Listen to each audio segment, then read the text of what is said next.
Good morning guys. Good morning everyone.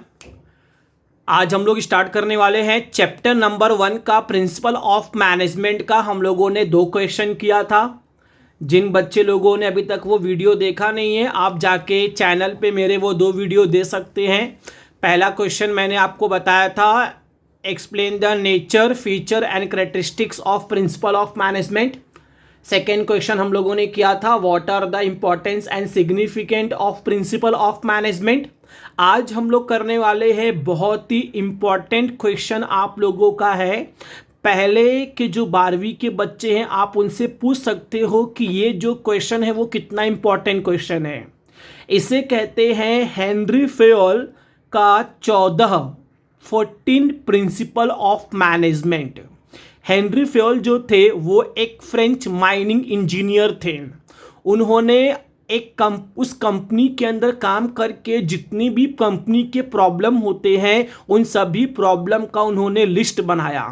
तो उन्होंने देखा कि जो 14 प्रॉब्लम है वह सबसे बड़े प्रॉब्लम है किसी भी ऑर्गेनाइजेशन को लेकर। तो उन्होंने क्या किया, 14 सॉल्यूशन बनाए। उन्होंने 14 प्रिंसिपल ऑफ मैनेजमेंट बनाए जो आज मार्केट के अंदर, चाहे स्मॉल कंपनी हो, मीडियम कंपनी हो या लार्ज कंपनी हो, प्राइवेट कंपनी हो या गवर्नमेंट कंपनी हो, इंडियन कंपनी हो या इंटरनेशनल कंपनी हो, यह 14 principal of management her company follow करता है। ये 14 प्रिंसिपल है, एक वीडियो के अंदर बनाना बिल्कुल भी पॉसिबल नहीं है क्योंकि आपको कंटिन्यू समझ में नहीं आएगा। तो आज इस वीडियो के अंदर मैंने इसके स्टार्टिंग के 5 पॉइंट मैंने कवर किए हैं। कितने? 5 पॉइंट।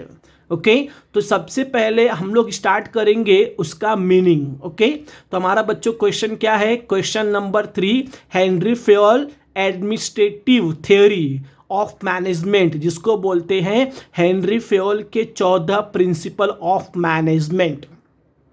उसके बाद आपको फिर से बता दूं मैं कि आप लोग अपने घर पे बैठिए, इस वीडियो को ऑन करिए, उसके बाद कान में ईयरफोन लगा के बुक पेन पेंसिल लेके बैठना। फिर से बता रहा हूँ, बुक पेन पेंसिल, अगर घर पे टेक्स्ट बुक रहेगा तो भी आप लेके बैठना। अगर आपके पास टेक्स्ट बुक नहीं है, नोट्स नहीं है, डरने का बिल्कुल भी ज़रूरत नहीं है। मैंने पूरा आंसर यहाँ पे लिखा है। मैंने आंसर इसलिए लिखा है क्योंकि लॉकडाउन के वजह से बहुत सारे बच्चों को पॉसिबल नहीं है कि वो टेक्स्ट बुक खरीद सके। ओके, तो आप लोग अपना बुक पेन पेंसिल सब निकाल लिए, घर पे बोल दो, फैमिली मेंबर को बोल दो, जब तक ये वीडियो चलेगा कोई डिस्टर्बेंस नहीं करेगा, कोई डिस्टर्ब नहीं करेगा। अमर सर सामने बैठा के हमारा लेक्चर ले रहे हैं। ओके, तो हम लोग स्टार्ट करते हैं lecture. Okay, Henry Fayol was a French mining engineer who turn a leading industrialist and a successful manager. Henry Fayol क्या थे? एक माइनिंग इंजीनियर थे। ओके, और वो आगे चल के एक बहुत ही बड़े इंडस्ट्रियलिस्ट और एक बहुत ही सक्सेसफुल मैनेजर, वो एक बिजनेसमैन बने। After conducting many experiment and observation in organisation, वो उस कंपनी के अंदर, उस ऑर्गेनाइजेशन के अंदर उन्होंने बहुत सारे एक्सपेरिमेंट किए, बहुत सारे ऑब्जर्वेशन किए। एक्सपेरिमेंट और ऑब्जर्वेशन करने के बाद उन्हें बहुत सारे प्रॉब्लम दिखे। उस प्रॉब्लम को सॉल्व करने के लिए Fayol proposed 14 principal of management. Henry Fayol ने 14 प्रिंसिपल बनाए, 14 रूल्स एंड रेगुलेशन बनाए, 14 कोड ऑफ कंडक्ट बनाए मैनेजमेंट के। और उन्होंने बोला कंपनियों को कि इस 14 प्रिंसिपल ऑफ मैनेजमेंट को आप लोग फॉलो करो। आपके कंपनी के अंदर आपको प्रोडक्टिविटी में इंप्रूवमेंट देखने को मिलेगा, आपको आपके ऑर्गेनाइजेशन में ग्रोथ और डेवलपमेंट देखने को मिलेगा। ओके, आगे स्टार्ट करते हैं। Henry Fayol is called as a father of modern management. Important है बच्चों, फिल इन द ब्लैंक्स में या तो मैचअप में आता है ये कि जो हेनरी फेयोल है उन्हें हम क्या कहते हैं? Father of modern management. This 14 principal of management guideline for decision making and action. Henry Fayol ने ये जो 14 प्रिंसिपल ऑफ मैनेजमेंट बनाए हैं, ये हर कंपनी, हर ऑर्गेनाइजेशन के मैनेजर को मदद करता करता है, गाइड करता है ठीक तरीके से डिसीजन लेने के लिए, बिजनेस को ठीक तरीके से रन करने के लिए और उस कंपनी का ठीक तरीके से ग्रोथ और डेवलपमेंट करने के लिए। ओके, कोई भी लेक्चर में से बीच में उठेगा नहीं, ना तो कोई लेक्चर को पॉज करेगा। ओके, सब लोग कंटिन्यू इस वीडियो को आप लोग देखो। आप लोगों का लेक्चर चल रहा है 12th कॉमर्स का, आप लोगों का बहुत सारा समय चला गया है, आपके पास जितना भी समय है उससे आप ठीक तरीके से यूज़ करो। ओके, बीच में कोई उठेगा नहीं। ओके, स्टार्ट करते हैं। व्हाट्सएप पे मैसेज आ रहा है या इंस्टाग्राम पे मैसेज आ रहा है, कुछ भी आ रहा है, उससे आपको बिल्कुल ओपन नहीं करना है। किसी का कॉल आ रहा है, फटाक से उसको आप लोग कट कर दो और पूरा आप लोग अपना कंसंट्रेशन करो लेक्चर के ऊपर। बार बार आपको मैं गाइड नहीं करने वाला हूँ ये चीज़। ओके, पहला हमारा बच्चों पॉइंट कौन सा है?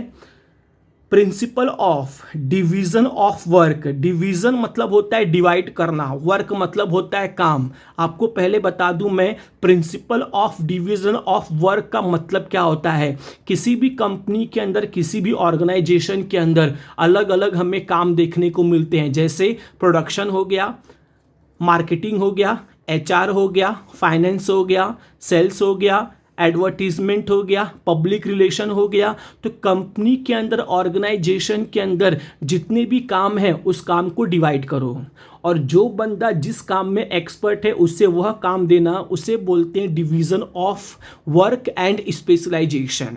फॉर एग्जाम्पल, रमेश अगर मार्केटिंग में अच्छा है तो उसे मार्केटिंग का काम दो, सुरेश अगर फाइनेंस में अच्छा है तो उसे फाइनेंस का काम दो, राहुल अगर अच्छा है प्रोडक्शन में तो उसे प्रोडक्शन का काम दो, नमिता अगर अच्छे से काम करती है अकाउंटिंग का तो उसे अकाउंटिंग का काम दो। मतलब जो बंदा जिस काम में एक्सपर्ट है उसे वह काम देना, उसे बोलते हैं principle of division of work and specialisation.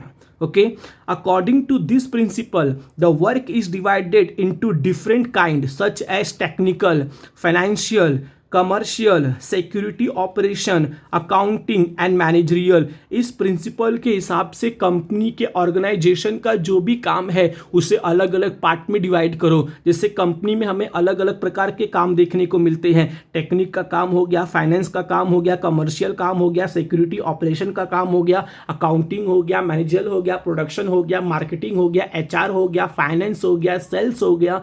तो जितने भी काम हैं उस काम को अलग अलग पार्ट में डिवाइड करो। Okay, it is assign to employ as per their quality and capability. क्षमता, ताकत, उसे बोलते हैं कैपेबिलिटी। जिस वर्कर, जिस एम्प्लॉय का जिस काम में एक्सपर्टाइज है, वो जो उसका क्वालिटी है उस बंदे को वही काम दो। एक ही बंदा सब काम को नहीं कर सकता। उसे बोलते हैं division of work and specialisation. आप कंपनी के ओनर हो, आप कंपनी के मालिक हो, आपके पास अगर 10 लोग हैं तो 10 के क्वालिटी को पहचानना आपका रिस्पॉन्सिबिलिटी बनता है, आपका जिम्मेदारी बनता है। और जो बंदा जिस काम में एक्सपर्ट है आपको वह काम उसे देना चाहिए, तब जाके वो ठीक तरीके से उस काम को कंप्लीट कर सकता है। उसी को बोलते हैं principle of division of work. It help in improving, बढ़ाना, एफिशिएंसी, काम करने का क्षमता, एंड एक्सपर्टाइज ऑफ एम्प्लॉयज। जो बंदा जिस काम में एक्सपर्ट है अगर उसे वही काम करने को दिया जाएगा तो वह बार बार उस काम को करेगा और वह उस काम में एक्सपर्ट बन जाएगा। इससे क्या होगा, कंपनी को उसका बहुत ज़्यादा फायदा देखने को मिलेगा। कंपनी का प्रोडक्टिविटी बढ़ेगा, कंपनी का सेल्स बढ़ेगा, कंपनी का प्रॉफिट बढ़ेगा, कंपनी का ग्रोथ और डेवलपमेंट होगा। ओके, हम लोगों ने बच्चों अभी कौन सा पॉइंट किया? Principle of division of work and specialisation. फिर से बता रहा हूं, ये मत समझना कि ऑनलाइन लेक्चर लिया जा रहा है यूट्यूब पे तो आपको ठीक से समझेगा नहीं, बिल्कुल नहीं। अमर सर चाहे क्लास में लेक्चर ले, चाहे यूट्यूब पे लेक्चर ले, चाहे ऑनलाइन लेक्चर ले, अमर सर वही है, लेक्चर आपको वही मिलेगा। फिर से बता रहा हूँ मैं, कान खोल के आप लोग ठीक तरीके से सुनो। Principal of division of work का मतलब क्या होता है?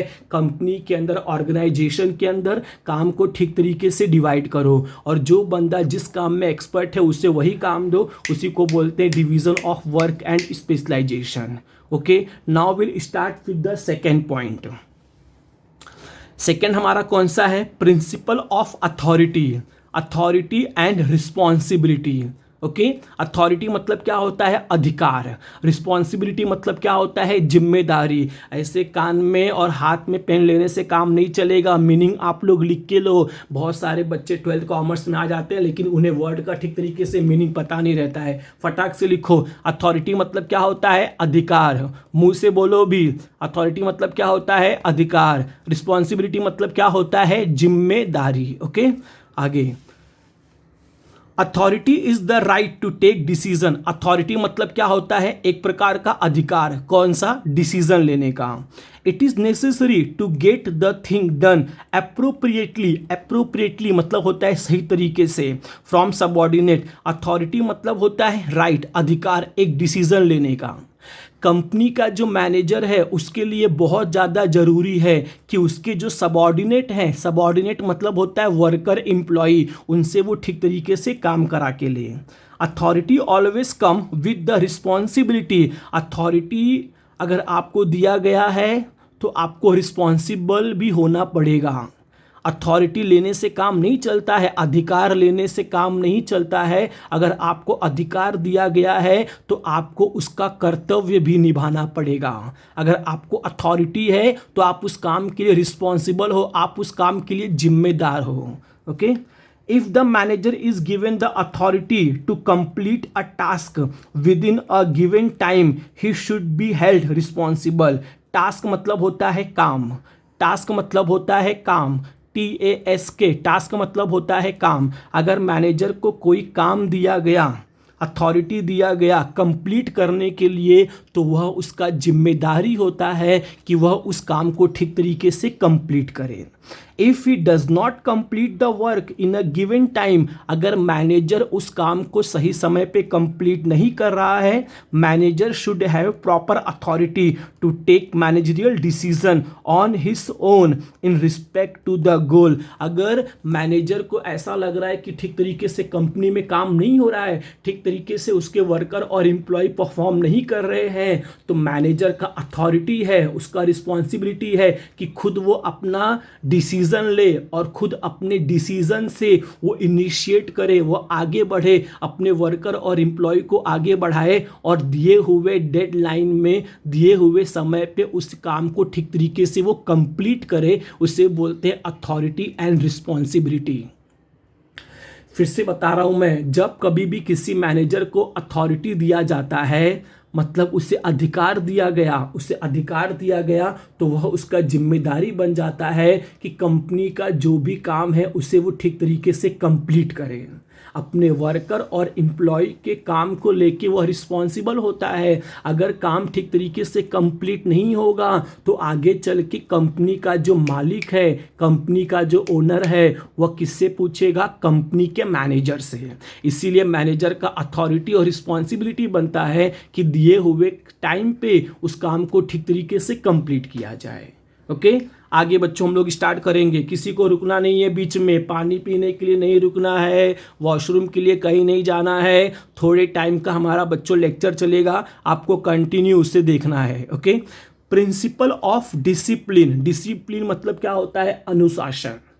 देखो बच्चों, चाहे स्कूल हो, चाहे कॉलेज हो, या कोई भी स्मॉल कंपनी हो या मीडियम कंपनी हो या लार्ज कंपनी हो, प्राइवेट कंपनी हो या गवर्नमेंट कंपनी हो, डिसिप्लिन बहुत ज़्यादा ज़रूरी है। Okay, according to the Fayol, discipline is the most essential. Essential मतलब होता है जरूरी, इंपॉर्टेंट, बहुत ज़्यादा जरूरी thing in the organisation. Henry Fayol क्या बोलते हैं कि डिसिप्लिन बहुत ज़्यादा जरूरी है किसी भी कंपनी के लिए, किसी भी ऑर्गेनाइजेशन के लिए। एम्प्लॉय मस्ट ओबे, ओबे मतलब होता है फॉलो करना, OBEY, ओबे मतलब क्या होता है, फॉलो करना। Okay, obey and respect the rules that govern the organization। Henry Fayol क्या बोलते हैं कि डिसिप्लिन जो है वो बहुत ज़्यादा ज़रूरी है किसी भी कंपनी के लिए, किसी भी ऑर्गेनाइजेशन के लिए। कंपनी के हर वर्कर को, हर एम्प्लॉय को, हर मैनेजर को कंपनी का जो रूल्स और रेगुलेशन है उसे ठीक तरीके से फॉलो करना चाहिए। ऐसा नहीं है जो लोअर लेवल पे काम करेंगे उनके लिए ज़रूरी है और जो मिडिल लेवल, टॉप लेवल पे है उनके लिए कोई ज़रूरी नहीं है। एक गलत चीज़ है। चाहे लोअर लेवल हो या मिडल लेवल हो या टॉप लेवल हो, रूल्स और रेगुलेशन सबके लिए कंपलसरी है, सबके लिए वो जरूरी है। Discipline help to achieve, achieve मतलब होता है प्राप्त करना। फटाक से बुक पे पेन से पेंसिल से लिख के लो, तुम लोग आइंस्टाइन या तुम लोग बहुत बड़े स्कॉलर 90 वाले आप लोग बच्चे नहीं हो, फटाक से लिख के लो वर्ड का meaning. Achieve the goal of the organisation, discipline बहुत ज़्यादा जरूरी है किसी भी कंपनी का, किसी भी ऑर्गेनाइजेशन का गोल अचीव करने के लिए।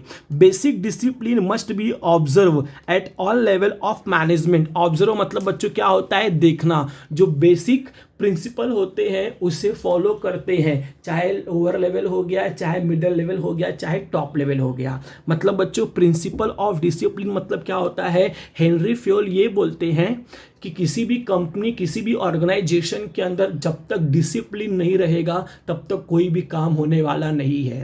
कंपनी का चाहे टॉप लेवल हो गया, चाहे मिडिल लेवल हो गया या लोअर लेवल हो गया, हर जगह कंपनी को डिसिप्लिन फॉलो करना ही पड़ेगा।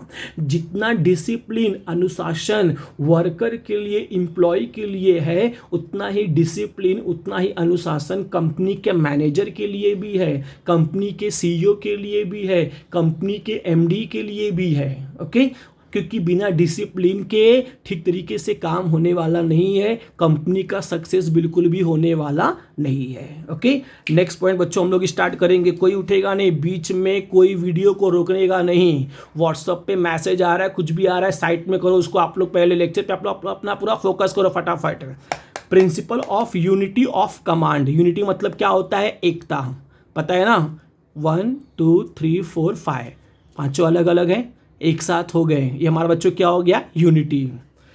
Each member of the organisation should receive order from only, एक सेकेंड,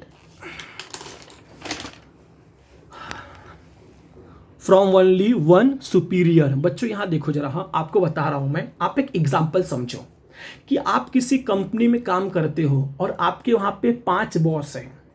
आप किसी कंपनी में काम करते हो, आपके वहां 5 बॉस हैं। एक बोलता है ये काम करो, एक बोलता है वो काम करो, एक बोलता है यहाँ जाओ, एक बोलता है वहाँ जाओ। आप कंफ्यूज रहोगे कि किसका बात मानूं और किसका बात ना मानूं, क्योंकि अगर एक का बात मानोगे तो 4 बुरे मान जाएंगे। मतलब क्या होता है कि अगर एक ही वर्कर और एम्प्लॉय के बहुत सारे बॉस रहेंगे, बहुत सारे मैनेजर रहेंगे, तो उससे वर्कर और एम्प्लॉय अपने काम पे ठीक तरीके से कंसंट्रेशन नहीं कर पाता। हेनरी फ्योल क्या बोलते हैं कि किसी भी कंपनी के अंदर, किसी भी ऑर्गेनाइजेशन के अंदर एक वर्कर, एक एम्प्लॉय का एक ही बॉस होना चाहिए, only one superior.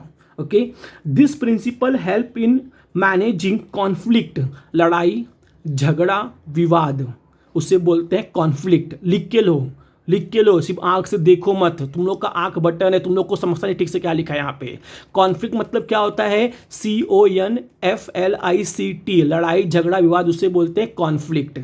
And saving dispute, solving, solve मतलब है सॉल्व करना, सॉल्विंग डिस्प्यूट, लड़ाई झगड़ा विवाद मतभेद, उसे बोलते हैं dispute among people in the organisation. Henry Fayol क्या बोलते हैं कि किसी भी कंपनी के अंदर, किसी भी ऑर्गेनाइजेशन के अंदर अगर एक ही मैनेजर रहेगा, एक ही बॉस रहेगा, तो उससे कंपनी के अंदर, ऑर्गेनाइजेशन के अंदर डिस्प्यूट, लड़ाई झगड़ा विवाद बिल्कुल भी नहीं होगा। सब जो वर्कर और एम्प्लॉय हैं, एक ही उनका बॉस रहेगा तो वो उसके ऑर्डर को ठीक तरीके से वो लोग फॉलो करेंगे।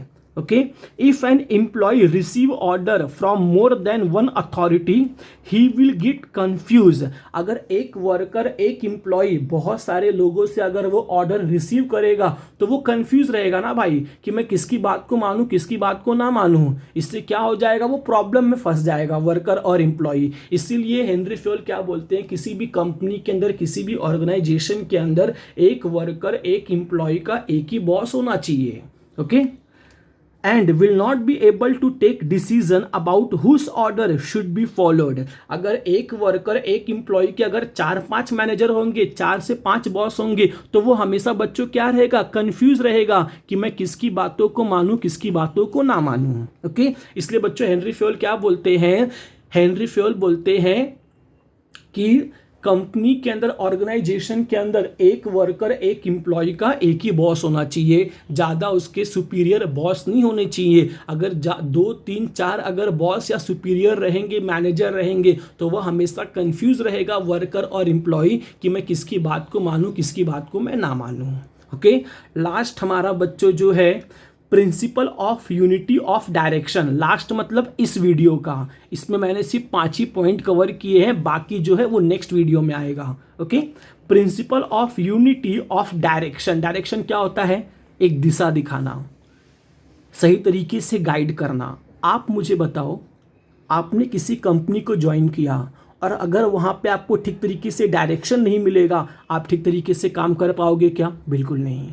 मतलब अगर कंपनी के अंदर कोई वर्कर या कोई एम्प्लॉय आ रहा है तो उस वर्कर और एम्प्लॉय को ठीक तरीके से डायरेक्शन मिलना चाहिए कि उसे किस तरीके से उस कंपनी के अंदर काम करना है। Okay, this principle state that there should be one head one plan in every organisation. ये क्या बताता है? किसी भी कंपनी के अंदर, किसी भी ऑर्गेनाइजेशन के अंदर एक ही हेड होना चाहिए, एक ही प्लान होना चाहिए और उस हेड, उस प्लान के जरिए उस कंपनी के अंदर काम होना चाहिए। Each group in the organization should have the same objective। अगर प्रोडक्शन डिपार्टमेंट है या मार्केटिंग डिपार्टमेंट है तो उस डिपार्टमेंट का जो गोल है, जो प्लान है, जो मैनेजर है, एक ही होना चाहिए और उस मैनेजर को ठीक तरीके से डायरेक्शन देना चाहिए अपने वर्कर और एम्प्लॉय को, ताकि वर्कर, एम्प्लॉय, मैनेजर आपस में वो लोग मिलजुल के एक साथ वो लोग ठीक तरीके से काम कर सके। Okay, same objective and the group should be directed by one manager using single plan. जो ग्रुप है उसका मैनेजर भी एक ही होना चाहिए, उनका प्लान भी एक ही होना चाहिए और वही मैनेजर सभी वर्कर और एम्प्लॉय को गाइड करना चाहिए। ओके, तो बच्चों हम लोग क्या समझे principle of unity of direction से? कि जो कंपनी, जो ऑर्गेनाइजेशन है उसके अंदर सेम प्लान होना चाहिए, एक ही प्लान होना चाहिए, एक ही हेड ऑफ द डिपार्टमेंट होना चाहिए और वही जो हेड ऑफ द डिपार्टमेंट, जो मैनेजर है, उसे अपने पूरे ग्रुप को रन करना चाहिए। ओके बच्चों, आगे का जो पॉइंट है उसे हम लोग कवर करेंगे नेक्स्ट वीडियो के अंदर। ओके, तो आपको क्या करना है, ये जो पूरे जो मैंने वीडियो बनाया है 20 से 25 मिनट का जो भी वीडियो है ये, इसे आपको 2 से 3 बार घर पे बैठ के देखना है, आपको ठीक तरीके से समझना है, आपको इसका आंसर भी लिख के लेना है, घर पे आपको इसको याद करना है, आपको इसका ठीक तरीके से प्रैक्टिस करना है। और बच्चों आपके जितने भी फ्रेंड हैं जो इस समय 12th कॉमर्स में हैं, आपको क्या करना है, उन्हें इस वीडियो को शेयर करना है। ओके, और उन्हें आप बोलिएगा सब्सक्राइब करने के लिए, ताकि उनको आने वाले जो वीडियो ठीक तरीके से उन्हें वो मिल सके। Okay, thank you, good bye.